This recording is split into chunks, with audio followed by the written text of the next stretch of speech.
تربت میں district police cage کے traffic wing کے اہلکاروں کی پیشہ ورانہ صلاحیتوں میں اضافے کے لیے پولیس لائن تربت میں 7 روزہ ریفریشر ٹریننگ کورس کا انعقاد کیا گیا۔ یہ کورس ایس پی کیج کیپٹن سہیب محسن کی سفارش پر منعقد کیا گیا۔ Motorway police zone Gwadar کی جانب سے تربیتی افسران فراہم کیے گئے، جبکہ اے پی او عنایت اللہ نے ٹریفک رولز کو پریکٹیکلی تربیت دی۔ ریفریشر کورس کا آغاز 2 جون کو ہوا اور یہ 8 جون کو اختتام پذیر ہوگا۔ موٹر وے پولیس گودر کے سب انسپکٹر قمبر عبدی بلوچ اور اے پی او عنایت اللہ بلوچ نے وش نیوز کو بتایا کہ ماشانا بریفنگ تیوری بارے بھی گوشا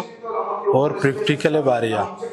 اور ایشانا دوروچ بیت ما تیوری وانے نگا تیوری بارے سمجھا رہے نگا روڈے بابت بھی ماشانا سمجھا رہے نگا کہ روڈا شما مثال یوزنگ کے چون بریفنگ کنے نو ماشانا سمجھا رہے بریفنگ کے بارے بتا یہ پتہ نو کہ وتی روڈ یوزر ان وتی سب بریفنگ آئینہ کنا گو آئینہ سمجھا رہے نا کہ ما یہ چیزا یہ چیز یہ وڑا بھی بیتے موبائل ایجوکیشن یونٹ بارہ لاستے میں چیز گوشک لوٹا مطلب میں تو گوشت کرنے میں پیٹرولنگ گاڑیاں ہستا روڈا مطلب انفورسمنٹ کرنا مردمانی مدد کرنا ایکسیڈنٹ صورت ویشی چھ علاوہ موبائل ایجوکیشن برانچ جو کہ ہستے موٹر وے پولیس ہے آئی کار صرف اور صرف ہمیشہ روڈ سیفٹی بارہ ایجوکیشن دیکھ مردمانہ مختلف مطلب ادارانی کلابریشن ہے جیسے کہ تھی یونیورسٹیز اسکولاں یا پبلک ٹرانسپورٹاں دیکھی پبلک ادارہ ایشان کر رہا بریفنگ دیا روڈ سیفٹی بارہ امی بارہ مرچی ماوتی زونل کمانڈر ڈائریکشن پدا مرچیات کا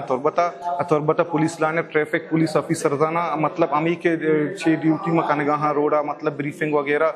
بریفنگ دیا مردمان ایجوکیشن ہم ہمیشہ سرپ دیا کہ ادا مردم مطلب تربت مردمانہ چیزیں فائدے چیزیں برسی چا موٹر پولیس۔ اس موقع پر D S P traffic police Lal Jan Baloch نے بتایا کہ اس تربیتی سیشن کا مقصد پولیس اہلکاروں کی پیشہ ورانہ مہارتوں میں اضافہ کرنا اور سڑکوں پر محفوظ، منظم اور ذمہ دارانہ ٹریفک نظام کو یقینی بنانا ہے تاکہ عوام کو بہتر سفری سہولیات فراہم کی جا سکیں۔ وش نیوز، کیج، بلوچستان۔